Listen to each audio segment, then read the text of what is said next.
বিশিষ্ট লেখক ষষ্ঠীপদ চট্টোপাধ্যায়ের জীবনের যে সময়ের কথা আমি আপনাদের প্রিয় দর্শক বন্ধু এবার শোনাবো, তখন তিনি আগের মতোই অত গ্রামে গঞ্জে ঘুরে বেড়াচ্ছেন না, কারণ সময়ের অভাব। তাই প্রাথমিক পর্ব শেষ, আজ তারাপীঠ তো কাল বক্রেশ্বর, এইভাবেই কাটছিল তার এলোমেলো দিনগুলো। কখনো বা সকালে গিয়ে বিকেলে ফেরা, বিশেষ করে কোনো রবিবারই তিনি সারাদিন ঘরে থাকতেন না। অবশেষে সেই জ্যোতি ভঙ্গ হলো।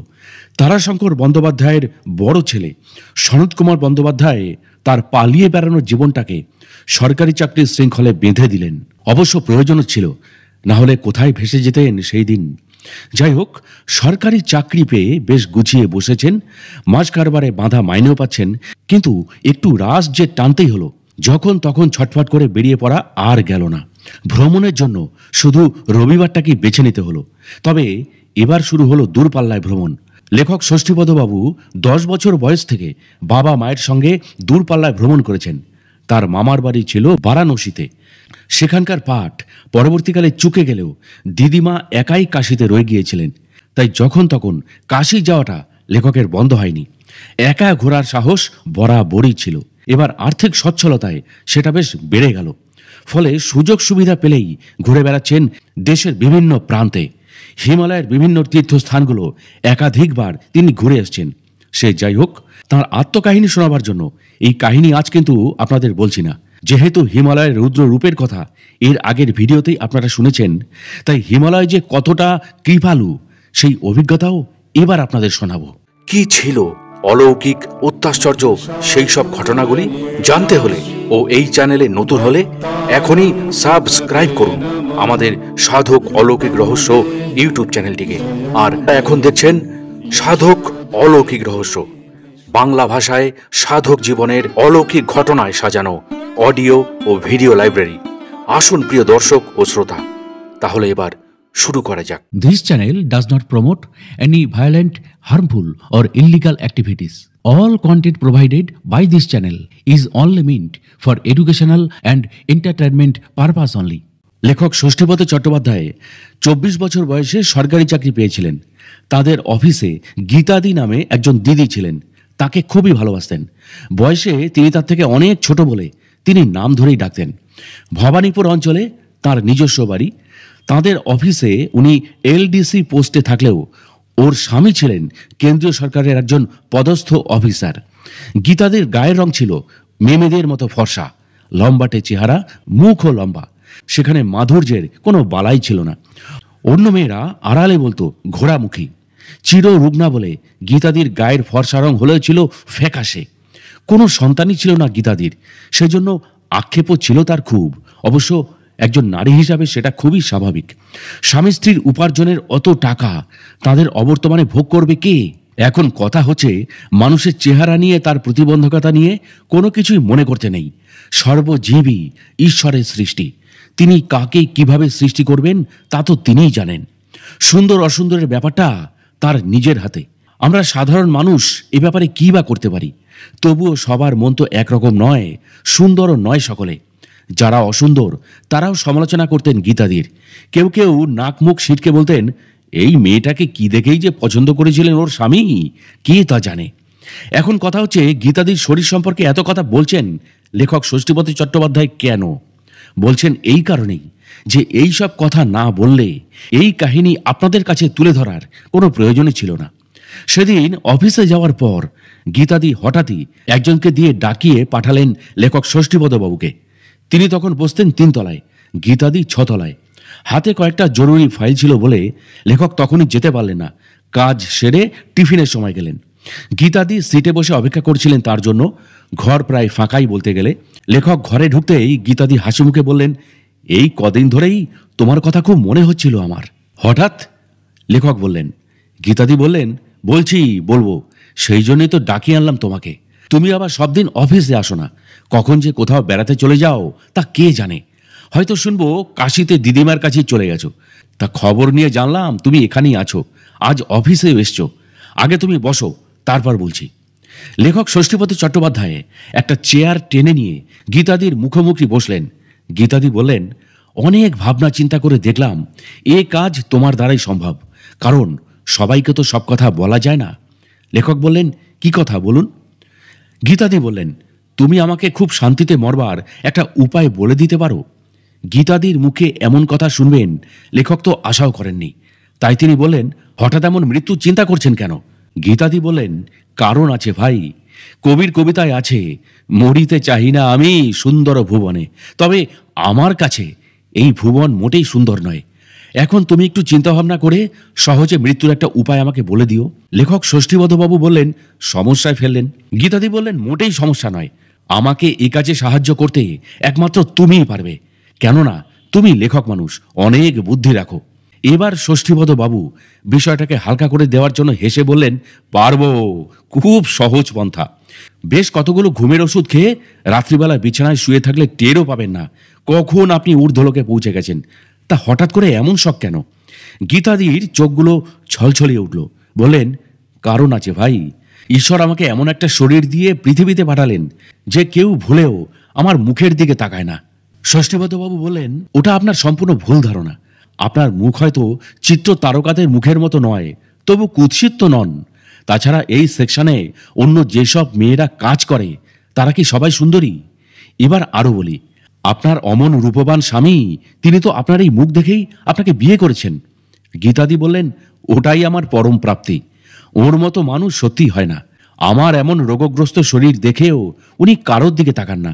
তবে আমার মৃত্যু বাসনা কিন্তু আমার মুখের গড়নের জন্য নয়, শুধু আমার রোগ ব্যাধির জন্য। লেখক বললেন, কোন রোগ ব্যাধি? গীতাদি বলেন, আমি তো চিররুগ্না। সারা জীবন পেটের রোগে ভুগে খাওয়া দাওয়া ভুলেছি।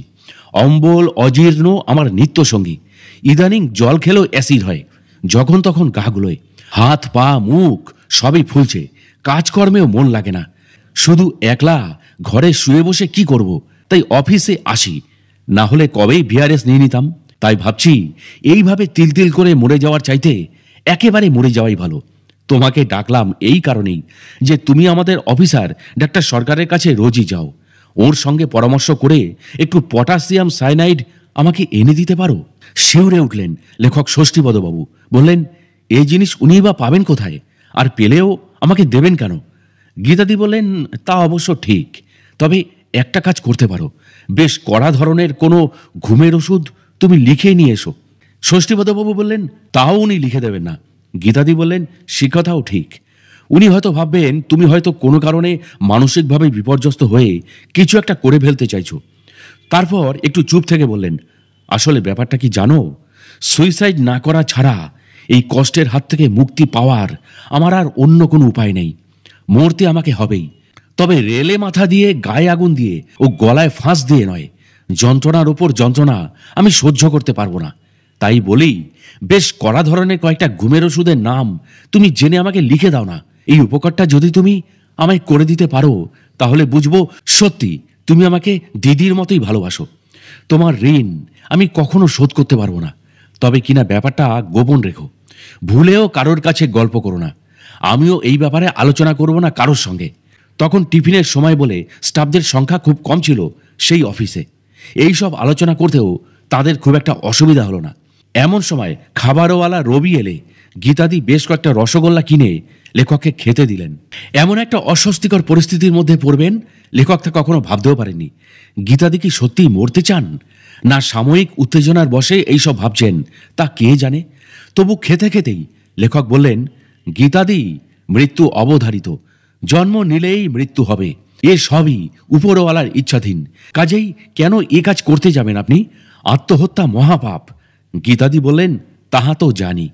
রোগের জ্বালা যে আর সহ্য করতে পারছি না। অনবরত পেটের ভেতর চিনচিন করে। কি যে হয় তাও তোমাকে বলে বোঝাতে পারবো না। কত বড় বড় ডাক্তার দেখালাম, কত ওষুধ খেলাম, কিছুতেই কিছু হলো না। তাই পাপ পুণ্যের হিসেব আমি আর অত করি না। কত ভালো ভালো খাবার দেখি, কত খেতে লোভ হয়। ব্যাগ ভর্তি টাকা থাকা সত্ত্বেও ভয়ে খেতে পারি না। এই অবস্থায় আমার বেঁচে থাকার চেয়ে মরে যাওয়া অনেক ভালো। তাই মরণের পথটা বেছে নেওয়া ছাড়া আমার কাছে বিকল্প আর কোনো পথ নেই।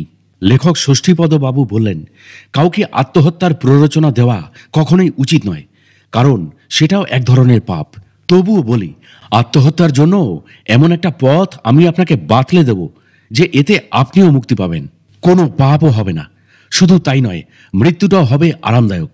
তবে তার আগে একবার ভেবে দেখুন আপনি সত্যি সত্যি আত্মহত্যা করবেন কিনা। গীতাদি বললেন, বললাম তো, এটাই আমার শেষ সিদ্ধান্ত। লেখক বললেন, আরও একবার ভেবে দেখুন। গীতাদি বললেন, কোন দেবতার দিব্যি দিতে হবে বলো, আমি তাই দিচ্ছি। লেখক ষষ্ঠীপদবাবু বললেন, না না, দিব্যি টিব্যি নয়, এখন আমি যা বলছি তাই শুনুন। আমার কথা মতো কাজ যদি করেন তবে আপনার অভিলাষ আত্মহননের পথে না গিয়েও সিদ্ধ হবে। গীতাদি বললেন, বলো তুমি কি বলবে। লেখক তখন তার কথা বলতে শুরু করলেন। গীতাদিও মন দিয়ে শুনতে লাগলেন। লেখক ষষ্ঠীপদবাবু বললেন, গীতাদি, আপনি ধনী ঘরের বউ, আপনারা স্বামী স্ত্রীতে যা রোজগার করেন তা খরচই করতে পারেন না। একদিন একথা নিজেই আপনি স্টাফেদের কাছে দুঃখ প্রকাশ করে বলছিলেন। 3-4টে ব্যাংক ভর্তি আপনাদের কয়েক লক্ষ টাকা, অথচ ভোগ করবার কেউ নেই। আপনার স্বামী বছরের অধিকাংশ সময় সরকারি চাকরির কারণে ঘরের বাইরে থাকেন। এখন তো শুনেছি উনি দেরাদুনে আছেন। হাজার রকমের ওষুধ ছাড়া আপনার খাদ্য তালিকায় আর কিছু আছে বলে তো আমার মনে হয় না। সুগারেরও পেশেন্ট, একমাত্র পেঁপে সেদ্ধ ভাত এই আপনার খাদ্য। এখন আপনি যদি মরবেন ঠিক করেই থাকেন, তাহলে বন্ধ ঘরেই বা ঘুমের ওষুধ খেয়ে মরতে যাবেন কেন? গীতাদি বললেন, তাহলে কোথায় কিভাবে মরবো তা বলে দাও।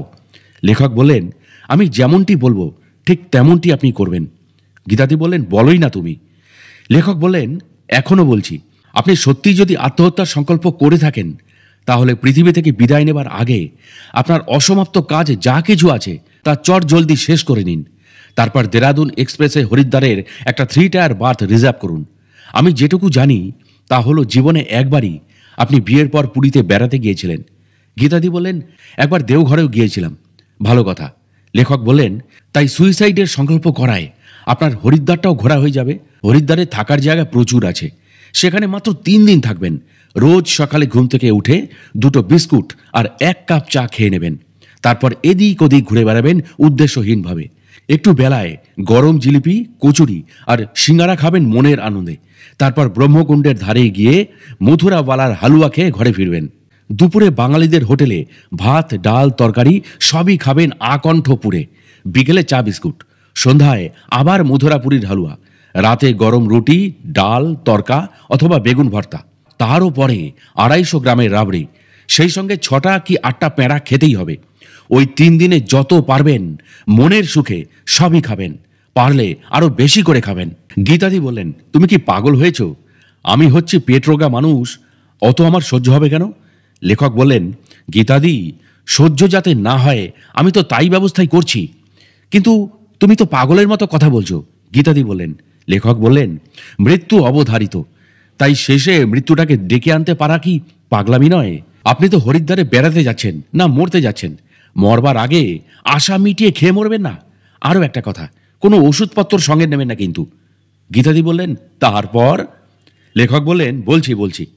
বাড়ি থেকে বেরোনোর আগে নিজের নাম, ঠিকানা, স্বামীর নাম, অফিসের আই কার্ড সবই সঙ্গে নিয়ে বেরোবেন। গীতাদি বললেন, সে তো নিতেই হবে। যাক, এ হলো প্রাথমিক ব্যাপার। লেখক বললেন, মনে রাখবেন, হরিদ্বারে কিন্তু 3 রাত্রির বাস। এরপর ভালো লাগলেও আর 1 দিনও নয়। এবার হরিদ্বারের বাস স্ট্যান্ড থেকে সকাল 6টার বাসে ঋষিকেশ, সেখানে 1 দিন থেকে বদ্রীনারায়ণের বাসে চেপে একেবারে যোশীমঠ, 1 রাত সেখানেও থাকবেন। এখন জুলাই মাস, ভরা বর্ষা, যেতে যেতে পথে যদি ধস নামে, বাস যদি খাদে পড়ে, তাহলে দৈবের কৃপায় আপনার মরণও হবে, আবার আত্মহত্যার মহাপাপও হবে না। যোশীমঠের নাম অবশ্য শুনেছি, খুব ভালো জায়গা না? বলেন গীতাদি। লেখক বললেন, ভালো মন্দর কথা পরে, যোশীমঠে 1 দিন থেকে ইহকাল পরকাল খাওয়া যাকে বলে তাই খাবেন। গীতাদি হেসে বললেন, তুমি কিন্তু রসিকতা করছো আমার সঙ্গে। লেখক বললেন, মোটেই না। বাঁচতে গেলে তো খেতে হবেই, মরতে গেলেও খেতে হবে। সব সময় মনে করবেন তখন আপনার পাকস্থলীটা পায়ের বুড়ো আঙুল পর্যন্ত নেমে গেছে, তাই খাওয়া ছাড়া অন্য কিছু নয়। গীতাদি এবার একটু বিরক্ত হয়ে বললেন, যাও, তুমি এবার যাও দেখি, তোমাকে ডেকে এনে আমি ভুল করেছি। লেখক ষষ্ঠীপদবাবু বললেন, গায়ে ময়লা মাখলে তো জমে ছাড়বে না গীতাদি। এখন আমি যা বলি তা মন দিয়ে শুনুন, পরে আপনার যা মর্জি তাই করবেন। গীতাদি বললেন, বলো তাহলে, আরও যা বলতে চাও বলেই ফেলো, আমি শুধু শুনতেই থাকি। লেখক বললেন, এবারে শুনুন। যোশীমঠে 1 রাত কাটিয়ে পরদিন সকালের বাসে গোবিন্দ ঘাটে গিয়ে নামেন। গোবিন্দ ঘাট থেকে হেঁটে পাহাড়ে ওঠা হয়তো আপনার পক্ষে সম্ভব হবে না, তাই একটা ঘোড়া নিয়ে চলে যাবেন ঘাংড়িয়ায়। ঘাংড়িয়ায় শিখদের গুরুদ্বারে সেদিনের বিশ্রাম, বিনামূল্যে অতি উপাদেয় খাবার তারা দেয়। ভাত, রুটি, ডাল, 2-3 রকমের তরকারি, অমৃতের মতো পায়েস, কখনো পোলাওও দেয়। সেই সব পেট ভরে খেয়ে পরদিন আবার একটা ঘোড়া নিয়ে চলে যাবেন ব্রহ্মকমলের দেশ হোমকুণ্ডের সাহিবে। সেখানে থাকবার দরকার নেই, ফিরে আসবেন ঘাংরিয়ায়। ব্যাস, যাত্রা শেষ। এবার যে যাত্রাটা হবে সেটাই কিন্তু শেষ যাত্রা বা মরণ যাত্রা। তাই এবারেও আর কোনো ঘোড়া বা খচ্চরের দরকার হবে না। গুরুদ্বার থেকে বেরিয়ে হোমকুণ্ডের পথেই সামান্য একটু হেঁটে এসে প্রবেশ করবেন ভ্যালি অফ ফ্লাওয়ার্সে। প্রবেশ পথে এন্ট্রি ফি দিতে হয় 1967 সালের হিসাবে 2 টাকা। এই ভ্যালি অফ ফ্লাওয়ার্স আগে নন্দনকানন নামে পরিচিত ছিল। এখন কেউ কেউ নন্দনকানন বলে থাকেন। এই নন্দনকানন সারা বছরই ফুলে ফুলে ভরা থাকে। তবুও 1 জুলাই থেকে 15 জুলাই হলো উপযুক্ত সময়। এই সময়ের ফুলের প্রাচুর্য বিশ্ববন্দিত। দেশ দেশান্তর থেকে লোক ওখানে ফুলের বাহার দেখতে যায়। তাই আপনিও সেখানে যাবেন। সঙ্গে কোনো গাইড নেবার দরকার নেই। গাইড থাকলে মরা ব্যাপারটা সহজ হবে না। ইতিমধ্যে পথশ্রমে বা ঠান্ডায় আপনার মরণ যদি না হয়, তাহলে ওখানেই মনোমতো কোনো একটা জায়গা বেছে নিয়ে ওই নন্দনকাননেই ফুলের উপত্যকায় সকলের নজর এড়িয়ে চুপচাপ শুয়ে থাকুন। দেখবেন দ্বিতীয়বার ফুলশয্যা হয়ে যাবে আপনার। ঘুমের বড়ি খেয়ে মরতে হলে ওখানেই মরুন। তবে আমি বলি কি, মরণটা স্বাভাবিক নিয়মেই হতে দিন। দরকার নেই ঘুমের ওষুধ খাওয়ার। এই শরীর নিয়ে ওখানে গেলে মরণ আপনা থেকেই হবে।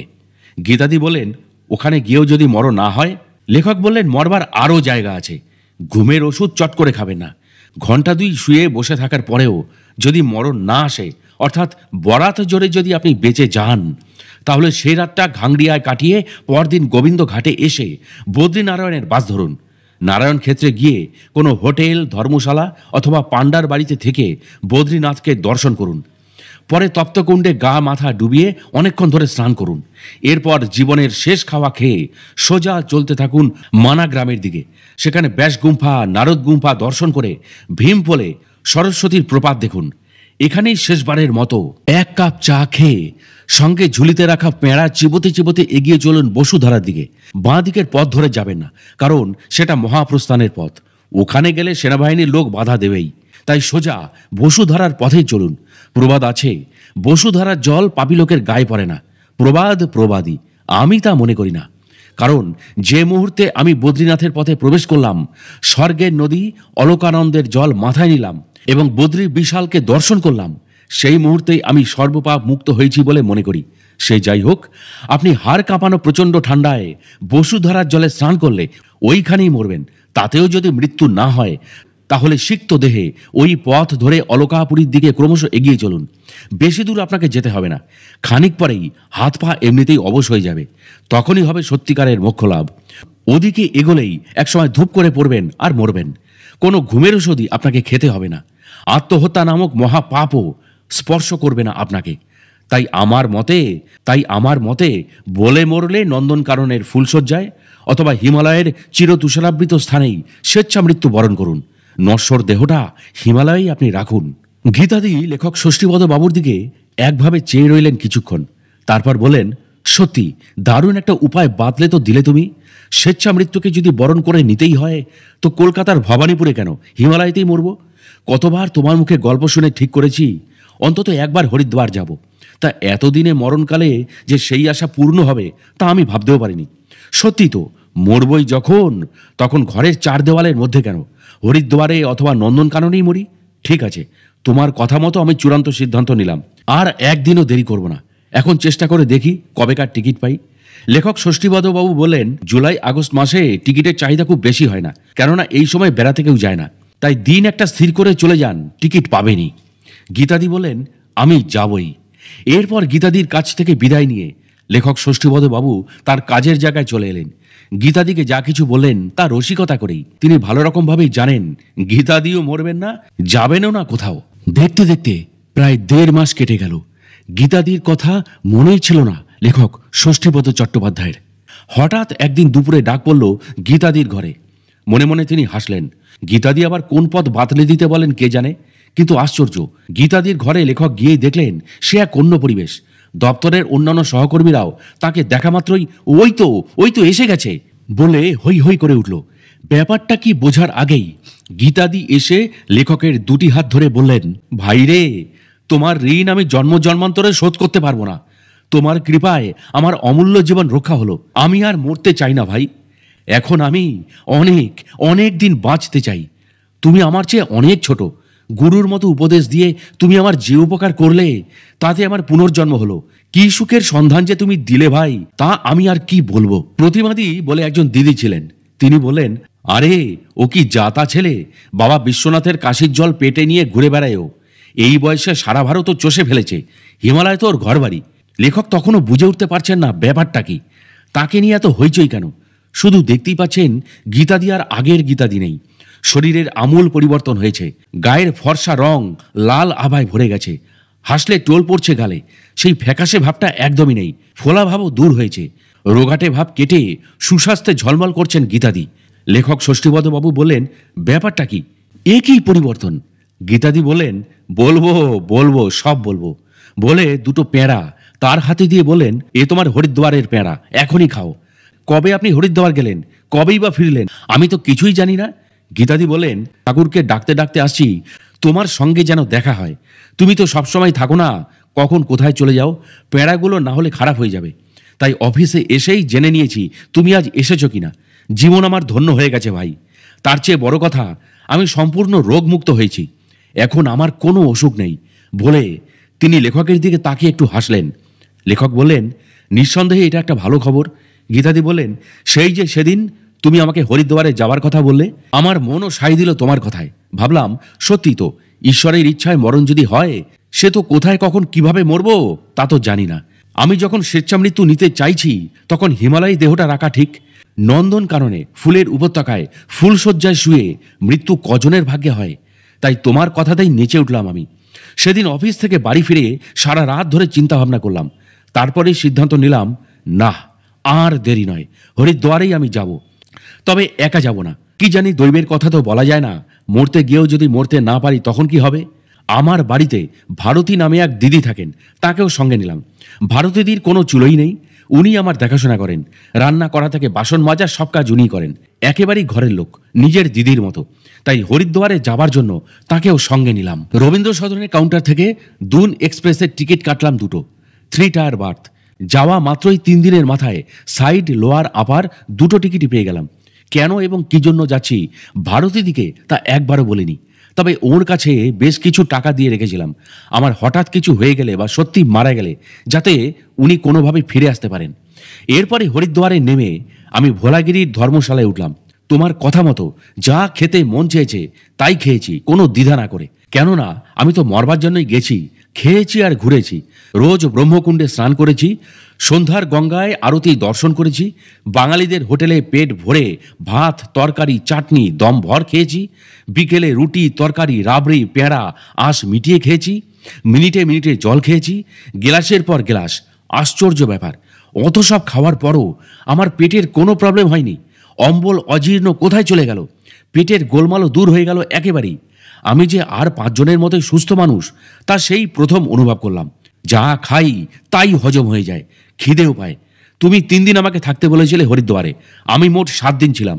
তবুও হরিদ্বার ছেড়ে আর কোথাও যেতে মন চাইছিল না আমার। লেখক ষষ্ঠীপদবাবু বললেন, বেশ করেছেন। যে রোগ ব্যাধির জ্বলনে আপনি আত্মহত্যার পথ বেছে নিয়েছিলেন, সেই রোগ ব্যাধি যখন রইল না, তখন কেনই বা অন্য কোথাও যাবেন আপনি? গীতাদি বললেন, আরও শোনো, ওই 7 দিনের মধ্যে আমি ভারতীদিকে নিয়ে একদিন মনসা পাহাড় একদিন চণ্ডী পাহাড়ে উঠেছি। লেখক বললেন, বলেন কি, এই যে অবিশ্বাস্য ব্যাপার। গীতাদি বললেন, সত্যিই তাই, মা গঙ্গার কি মহিমা। তারপর 8 দিনের দিন হরিদ্বার থেকে বাসে ঋষিকেশে গিয়ে নামলাম। ওখানে কালী কমলি বাবার ধর্মশালায় রইলাম 3 দিন, কেননা বাসের টিকিট পাওয়া গেল না। ওরা বলল, যেসব বাস পাহাড়ে গেছে সেগুলো না ফিরলে টিকিট দেওয়া যাবে না। তা ভালোই হলো, ঋষিকেশে ত্রিবেণী ঘাটে রোজ স্নান করতাম আর ওপারের বনময় পাহাড়ের দিকে তাকিয়ে মুগ্ধ হয়ে যেতাম। ঋষিকেশ থেকেই একদিন গেলাম লাচমান ঝুলায়। কি ভালো যে লাগলো তা তোমাকে বলে বোঝাতে পারবো না। গীতা ভবন পরমার্থ আশ্রম দেখে গঙ্গার ধারে আমবাগানের পথ ধরে চলে গেলাম লাচমান ঝুলায়। মন যেন ভরে গেল। এইবার আমাদের যাবার টিকিট হয়ে গেল, ছোট ছোট বাস সব, তবু ঠাসাঠাসি করে তাতে চেপেই কি আনন্দ। সেই বাসে ব্যাসী দেবপ্রয়াগ কীর্তিনগর শ্রীনগর হয়ে এলাম রুদ্রপ্রয়াগে, তারপর কর্ণপ্রয়াগ হয়ে চামেলি। বাসওয়ালা বলল, আজ আর বাস যাবে না, আপনারা এখানেই কোথাও থেকে যান। সব যাত্রী যে যার মালপত্র নিয়ে নেমে পড়ল। আমরা এখানে বাস স্ট্যান্ডের গায়ে একটা দোতলা বাড়ির একটা ঘর 15 টাকা নিয়ে ভাড়া নিলাম। তারপর বাইরের দোকান থেকে অত্যন্ত নিম্নমানের কিছু খাবার কিনে খেলাম। পরদিন সকালেই বাস ছাড়লো। সেই বাস রুদ্রপ্রয়াগ হয়ে বিকালের দিকে আমাদের পৌঁছে দিল যোশী মঠে। যোশী মঠেও একটা জায়গায় ঘর ভাড়া নিয়ে রইলাম। যোশী মঠ আমার এত ভালো লাগলো যে 3 রাত্রি বাস করলাম সেখানে। তারপর এলাম গোবিন্দ ঘাটে। অনবরত আমি ঠাকুরের নাম করছি।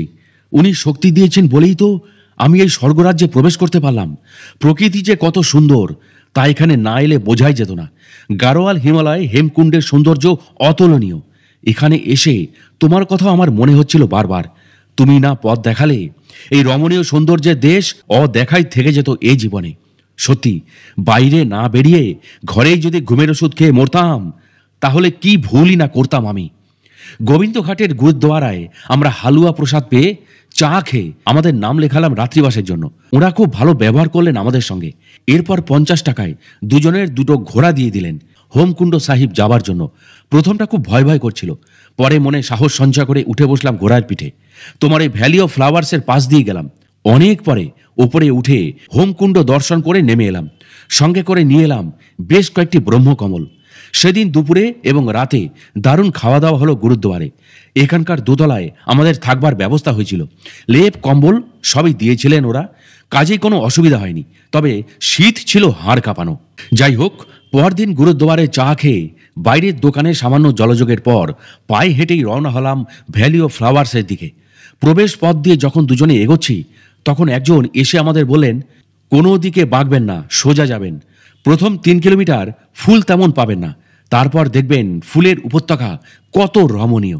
আমাদের দুজনের কাছে লাঠি ছিল, সেই লাঠিতে ভর দিয়েই আমরা চলা শুরু করলাম। অবশেষে একসময় গিয়ে পৌঁছালাম ভ্যালি অফ ফ্লাওয়ার্সে, অর্থাৎ নন্দনকাননে। যেতে কোনো অসুবিধা হলো না, কেননা অনেক টুরিস্টের দেখা মিলল এই পথে। ফুল দেখে অভিভূত, মোহিত, রোমাঞ্চিত, আরও কত কি যে হলাম তা আমি বলে বোঝাতেই পারবো না তোমাকে। জীবন আমার ধন্য হয়ে গেল। তখনই মনে হলো, মরিতে চাহি না আমি সুন্দর ভুবনে, মানবের মাঝে আমি বাঁচিবারে চাই। আমার কাছে যতগুলো ঘুমের ওষুধ ছিল সব ছুঁড়ে ফেলে দিলাম নদীর জলে। মনে হলো, কেন মরব? যতদিন বাঁচব ততদিন এই নন্দনকাননে জুলাই মাসের প্রথম সপ্তাহে আমাকে যে আসতেই হবে। আর বারবার মনে হতে লাগলো তোমার কথা। তোমার নিশ্চয়ই কোনো দিব্য দৃষ্টি আছে।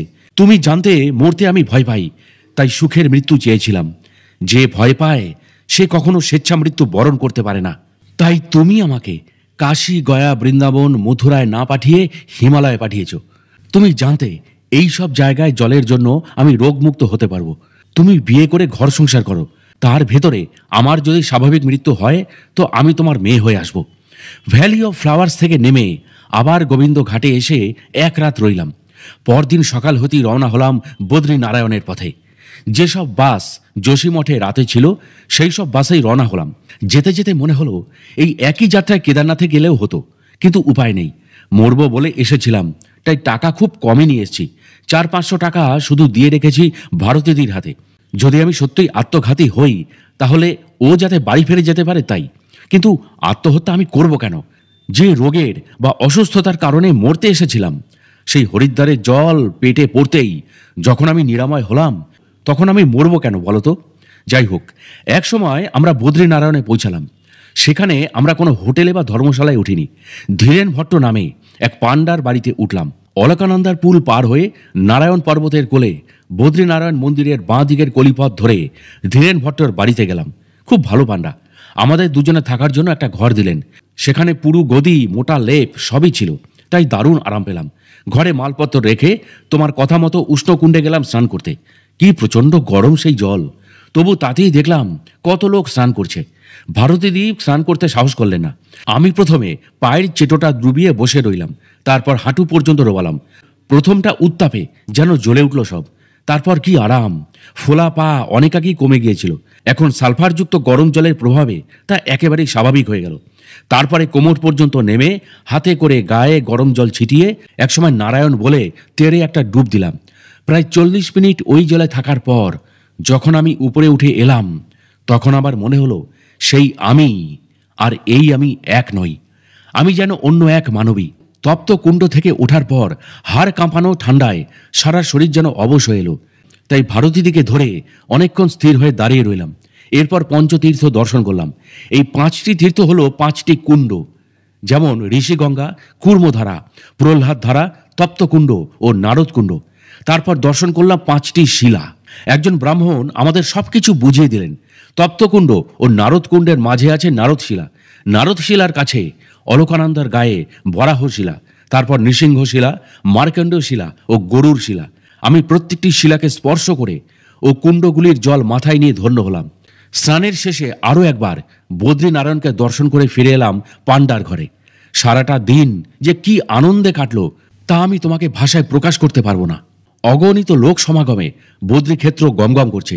তুমি তো জানোই, তবুও পাণ্ডার মুখে শুনলাম প্রাচীনকালে এই মহাতীর্থ বদ্রিকা বনে পরিপূর্ণ ছিল। বদ্রিকা হলো এক ধরনের পাহাড়ি কুল গাছ। বনে আশ্রয় নিয়ে যেসব মুনি ঋষিরা থাকতেন, তারা তপস্যার দ্বারা নারায়ণকে সন্তুষ্ট করে প্রার্থনা করতেন, হে ভগবান, তুমি মানুষের মঙ্গলের জন্য অনন্তকাল এই বদ্রিকাশ্রমে অবস্থান করো। নারায়ণ তাতে রাজি হন, বলেন তবে কিনা কলিকাল তো আসন্ন।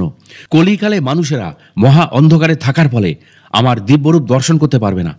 নারদকুণ্ডে আমার একটি ধ্যান ও মূর্তি আছে, সেই মূর্তিকে তোমরা এখানে প্রতিষ্ঠা করো, তাতেই আমার প্রকাশ ঘটবে।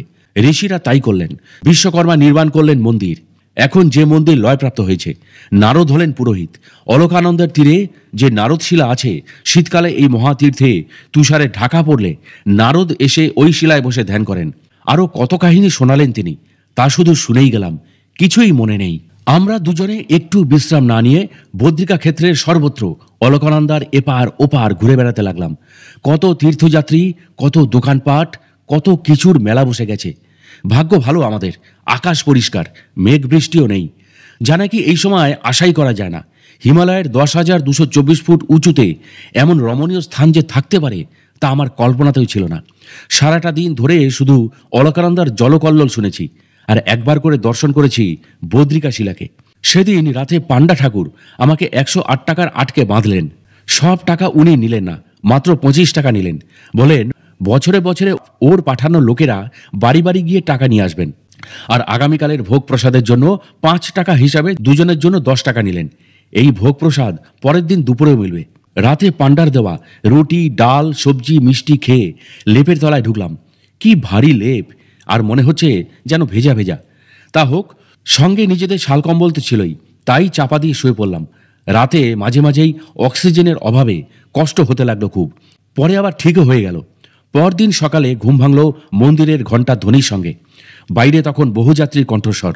বুঝলাম দেহাতি তীর্থযাত্রীর দল দর্শন করতে চলেছে মন্দিরে। আমরাও দুজনে শয্যা ত্যাগ করে তাদের দলে ভিড়ে মন্দিরে গেলাম। দর্শন শেষে নীলকণ্ঠ পাহাড়ের দিকে সূর্যোদয় দেখলাম। সে কি অপূর্ব দৃশ্য! রামধনুর 7টি রং আমাদের গায়ের ওপর ছটা দিয়ে মিলিয়ে গেল। এরপর চা জলখাবার বাইরের দোকানে খেয়ে বেলায় আবার তপ্তকুণ্ডে স্নান করে পাণ্ডার ঘরে এলাম।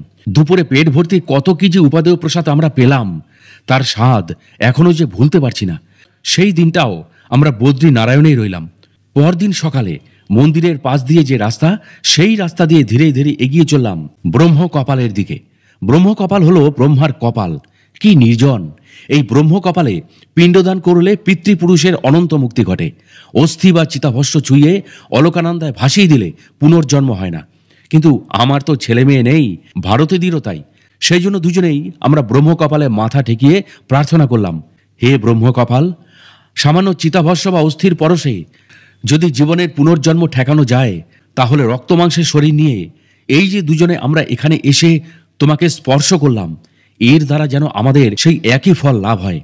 ব্রহ্মকপাল দর্শনের পর আমরা চললাম বসুধারার দিকে। এখান থেকে বসুধারা তোমার কথা মতোই মনোগ্রাম হয়ে গেলাম।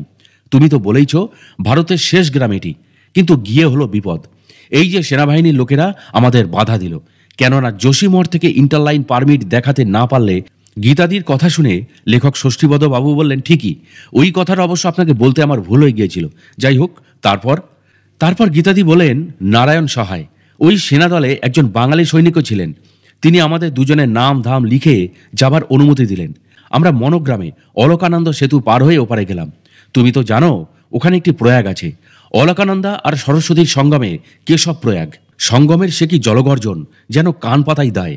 লেখক ষষ্ঠীপদবাবু বলেন, মানাগ্রামে যখন গেলেন তখন মানাগ্রামের কথা একটু শুনুন। এই গ্রাম হলো পুরাণ বর্ণিত মানসোদভেদ তীর্থ বা মানভদ্রাশ্রম পৃথিবীর আদিগ্রাম। মানা থেকেই মনু বা মানব নামের উৎপত্তি। যে পর্বতের ওপর এই গ্রাম, সেই পর্বতের নাম মারিচ পর্বত। সেই কারণে এখানকার অধিবাসীদের বলা হয় মার্চা। এই মানা গ্রামেই ভারত চীন সীমান্তের সেনাবাহিনীর ছাউনি। তবে মানা গ্রাম আসলে গন্ধর্বদের দেশ। গীতাদি বলেন, মানাগ্রামে গিয়ে আমরা প্রথমেই ঘণ্টেশ্বরী দেবীকে দর্শন করলাম। দেবীর কানে ছোট বড় অনেক ঘণ্টা ঝুলছে। কারণ হিসাবে জানলাম এই দেবী মিথ্যা কথা শুনতে পারেন না, তাই এই রীতি। এরপর এলাম ব্যাস গুম্ফা বা গণেশ গুম্ফায়। দুটোই পরিত্যক্ত, তবে কিনা দারুণ মহিমাময়। এর একটিতে থাকতেন ব্যাসদেব, অন্যটিতে গণেশ। এই গুম্ফাতেই ব্যাসদেব গণেশকে নিয়ে মহাভারত রচনা করিয়েছেন। এখানে দর্শন সেরে ধীরে ধীরে এগিয়ে চললাম বসুধারার পথে। দূর থেকে বসুধারার জলপ্রপাত দেখা যাচ্ছে, তাই মনে আনন্দ হলো খুব। এই পথে দু একটি ভোর্য গাছও চোখে পড়ল। সাদা সাদা ডালের গায়ে লালচে রঙের বাকলগুলো গাছের গায়ে জড়িয়ে আছে, কোথাও বা খুলে ঝুলছে। ছালগুলোর গায়ে রক্তচন্দনের চিড়ের মতো দাগ, কি সুন্দর! এখান থেকে সামান্য পথ এগোতেই সরস্বতীর উৎসমুখে পৌঁছালাম। দুই পাহাড়ের মাঝের অংশ দিয়ে ব্রহ্মার মানুষকন্যা সরস্বতী বেগে নির্গত হচ্ছেন। লেখক ষষ্ঠীবদ্ধবাবু বলেন, ওই জায়গাটার নাম হচ্ছে ভীমপোল। সেখানে লম্বালম্বিভাবে একটা বড় পাথর শোয়ানো আছে পারাপারের জন্য। গীতাদি বললেন, ওইটা পার হয়েই তো আমরা ওপারে গেলাম। ওখানকার কাহিনী শুনুন। পাণ্ডবরা মহাপ্রস্থানের পথে এখানে এসে একে একে সবাই নদী অতিক্রম করতে পারলেও দ্রৌপদী পারলেন না। যুধিষ্ঠির তখন করজোড়ে প্রার্থনা করলেন সরস্বতী দেবীকে তার প্রবাহ একটু কম করতে, কিন্তু সরস্বতী দেবী যুধিষ্ঠিরের প্রার্থনা মঞ্জুর করলেন না। যেমন বেগবতী হয়ে বইছিলেন, তেমনই বই চললেন। ক্রোধে উন্মত্ত ভীম তখন পর্বতের একটি লম্বাকৃতি পাথরের খণ্ড নিয়ে এসে দুই পাহাড়ের খাঁজে ফেলে পারাপারের ব্যবস্থা করে দিলেন। ফলে আর কোনো অসুবিধাই রইল না। দ্রৌপদী অনায়াসেই পার হয়ে গেলেন সেটা। তাই এই জায়গার নাম ভীমপোল।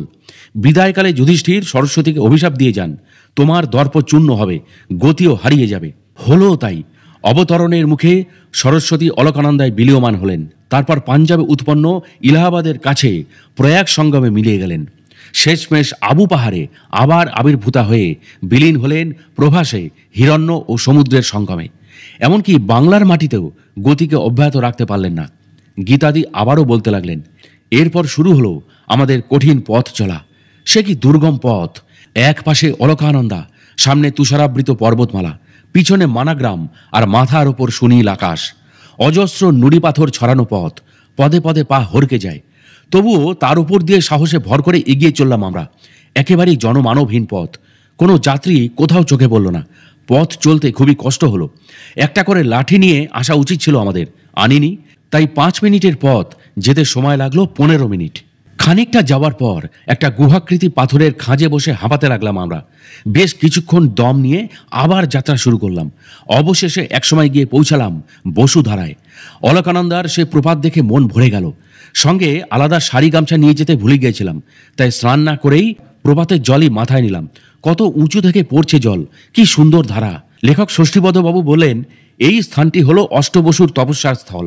বশিষ্ঠ মুনির অভিশাপে দক্ষকন্যা বসুর গর্ভে জাত বহুরূপ ত্রম্বক, সাবিত্র, দ্যুন্ম, সুরেশ্বর, জয়ন্ত, পিনাকি ও অপরাজিত বা মনান্তরে ধর, ধ্রুব, সোম, দিব্য, অনল, অনিল, প্রত্যুষ ও প্রভাস, এই 8 ভাই এখানে কঠোর তপস্যা করে সাপ মুক্ত হন। তাদেরই তপ প্রভাবে অলকানন্দা এখানে বসুধারা নামে অঝরে ঝরে চলেছে। গীতাদি বললেন, বসুধারা দর্শন করে অলকানন্দার এপার দিয়েই ফিরে এলাম বদ্রীক্ষেত্রে। পাণ্ডার বাড়িতে এসে স্নানের সরঞ্জাম নিয়ে তপ্তকুণ্ডে স্নান সেরে মধ্যাহ্ন ভোজন করলাম। ভীমপোলে গিয়ে বসুধারায় গিয়ে বারবার তোমার কথাই মনে হচ্ছিল। এবার কেন জানি না ঘরে টান ধরলো। কেবলই মনে হতে লাগলো বাড়ি ফিরবো কতক্ষণে। কেন এমন মনে হতে লাগলো জানো? তোমার মুখটি 2 চোখ ভরে দেখবো বলে। তুমি আমাকে নাচিয়ে এই পথের সন্ধান না দিলে আমি এই দুর্লভ অভিজ্ঞতা সঞ্চয় করতে পারতাম না, ব্যাধিমুক্ত হতে পারতাম না, নতুন জীবনের স্বাদও পেতাম না। আর মনে হচ্ছিল আমার স্বামী এবং সহকর্মীদের কথা। কতক্ষণে তাদের কাছে গিয়ে আমার এই রোগ মুক্তি ও তীর্থযাত্রার কথা শোনাবো, সেই আশায় ছটফট করতে লাগলাম। সেই রাত কোনো মতে কাটিয়ে পরদিন সকালে নারায়ণকে দর্শন করে পাণ্ডা ঠাকুরের কাছ থেকে কিছু শুকনো প্রসাদ নিয়ে ঋষিকেশের বাসে এসে বসলাম। ফেরার পথে রাত্রিবাস করলাম রুদ্রপ্রয়াগে। পরদিন সকালে ওই বাসেই ঋষিকেশ, সেখান থেকে হরিদ্বার। হরিদ্বারে রইলাম আরও 2 দিন। 3 দিনের দিন দুন এক্সপ্রেসে রিজার্ভেশন পেয়ে ফিরে এলাম কলকাতায়। লেখক ষষ্ঠীপদবাবু মুগ্ধ হয়ে গীতাদির কথাগুলি শুনলেন। সব শুনে তিনি বললেন, গীতাদি, আমি কিন্তু আপনাকে যা যা বলেছিলাম তার সবই রসিকতা করে। ভেবেছিলাম আপনার কথা শুনে অফিস থেকে বাড়ি গিয়েই আপনি সব ভুলে যাবেন। আত্মহত্যা তো দূরের কথা, হরিদ্বারেও যাবেন না আপনি। কিন্তু টিকিট কাটার পর আমাকে তো একটু বলতে পারতেন। গীতাদি বললেন, বলিনি কেন জানো? ভয়ে। লেখক বললেন, ভয়? কিসের ভয়? গীতাদি বললেন, যদি তুমি রাগ করো। তুমি তো বলেছিলে কাউকে সঙ্গে নেবেন না, যেহেতু আপনি আত্মহত্যা করতে যাচ্ছেন। অথচ আমি তো ভারতীদিকে সঙ্গে নিয়েছি, তাই। লেখক হেসে ফেললেন, বললেন, যাক, ভালো হয়েছে গীতাদি, আমি নিমিত্ত মাত্র। বাবা বদ্রীনারায়ণই আপনার সহায় হয়েছেন। এরপর লেখক ষষ্ঠীবাবু অনেক আনন্দ নিয়ে গীতাদির ঘর থেকে নিজের দপ্তরে চলে এলেন। ঈশ্বরের কৃপা হলে কি না হয়। শেষে এই কথা বলা যায় যে গীতাদি রোগ যন্ত্রণা সহ্য করতে না পেরে আত্মহত্যা করবেন বলে লেখকের নির্দেশে হিমালয় গিয়েছিলেন। তিনি দৈব কৃপায় রোগমুক্ত হয়ে সুস্থ শরীরে আবার নিজেও ফিরে এলেন। গীতাদির ভাষায় তার পুনর্জন্ম হলো। অথচ এর কিছুদিন পরেই তার সুস্থ সবল সুদর্শন স্বামী দেরাদুন থেকে দিল্লি এসে অটোর মধ্যে হৃদরোগে আক্রান্ত হয়ে হঠাৎ করেই মারা গেলেন। আর গীতাদি পরিকল্পনা মতো তার সেই ভারতী দিকে সঙ্গে নিয়ে ঘুরে বেড়াতে লাগলেন ভারতের তীর্থে তীর্থে। এতেই বোঝা যায়, তীর্থের দেবতা যদি ডাক দেন বা তীর্থ দর্শন যদি ভাগ্যে থাকে, যার কেউ কোথাও নেই, যার কপর্দকহীন, সেই ভারতীদেরও তীর্থ দর্শন হয়। তাই ভাগ্য এবং ভবিতব্যকে মানতেই হবে, মানতে হবে দৈব কৃপা এবং কর্মফলকেও। প্রিয় দর্শক ও শ্রোতা, আজকের এই কাহিনীটি আপনাদের কাছে কেমন লাগলো তা অবশ্যই আমাকে কমেন্ট ও লাইক দিয়ে জানাবেন। এবং এই ধরনের কাহিনী নিয়মিত যদি পেতে চান, তবে অবশ্যই আমাদের সাধক অলৌকিক রহস্য ইউটিউব চ্যানেলটি একটুও মনে দ্বিধা না রেখে বা সময় নষ্ট না করে এখনই সাবস্ক্রাইব করে ফেলুন এবং পাশের বেল আইকনটিও অল করে দিতে ভুলবেন না। তাহলে আজকের মতো বিদায় নিচ্ছি। খুব শিগগির ফিরে আসছি কোনো মহাত্মা যোগী পুরুষের অলৌকিক জীবন কথাকে নিয়ে।